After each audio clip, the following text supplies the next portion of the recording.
지금 대한민국에서 선출된 권력에 의해 민주주의가 파괴되는 헌정 초유의 사태가 발생하고 있습니다.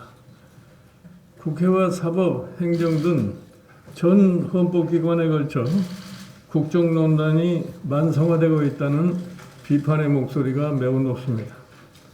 특히 입법권은 국회의 심장과 같은데 지금 국회는 완장찬 정권 호위병 세력에 의해 입법권이 무력화되는 등 그야말로 심정지 상태에 빠져 있습니다. 집권 세력이 무소불위 국정 폭주를 할 것 같으면 차라리 국회를 폐쇄하고 계엄령을 선포하라는 격앙된 목소리마저 나오는 엄중한 사태입니다. 이전에 대통령이 직접 임명한 유신 정무회가 있던 국회 시절에도 감히 엄두를 내지 못했던 법치주의 말살 행태가 21세기 국회에서 버젓이 벌어지고 있는 상황입니다. 정말 개탄스러운 일이 아닐 수가 없습니다. 심지어 여당 출신 법사위원장은 국회 입법권 말살도 모자라 사법부를 노골적으로 압박까지 하고 있는 실정입니다. 사실상 정적 제거용 맞춤형 판결 오더를 내리는 사법농단의 중심에 서 있다고 비판이 제기되고 있습니다. 이러한 전국 상황은 히틀러시아의 더블이나 최근의 헝가리, 폴란드, 베네수엘라 등의 전체 정치와 유사하다는 전문가의 언론 지적이 틀리다고 말하기가 어려운 상황입니다. 성난 민심은 촛불을 넘어 횃불로 타오르고 있습니다.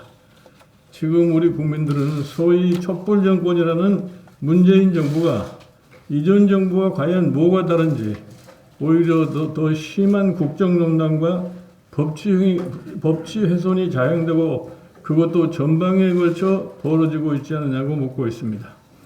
국정폭주의 배후엔 문재인 대통령이 있다는 것은 삼척동자도 잘 알고 있습니다.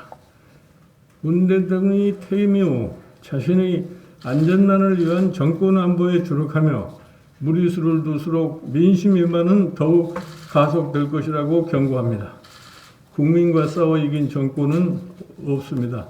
국민 생활과 국가 운영에 관계되는 중요한 법률들이 일방적으로 수없이 통과됐습니다.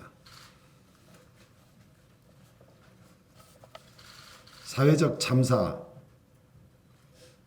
조사법 2년간 시행하고 나서 다시 120명의 인원을 그대로 1년 6개월 더 연장하는 이런 법에 더해서 세월호 특검 법안도 지금 본회의에 올라와 있습니다.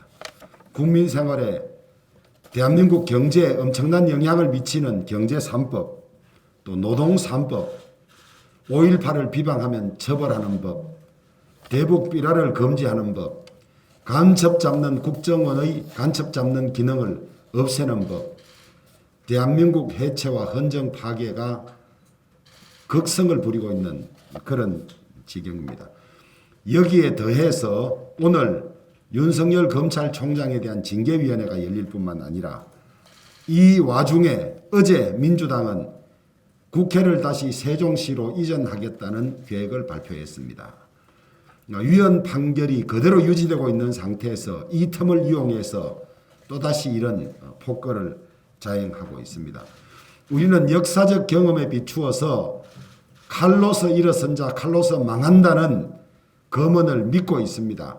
독재로 흥한 자 독재로 망한다는 것을 믿고 있습니다마는 집요한 이 집권 세력들의 획책으로 이러다가 대한민국이 정말 전체주의 독재 국가가 되는 것이 아닌가 하는 위기감도 아울러 가지고 있습니다.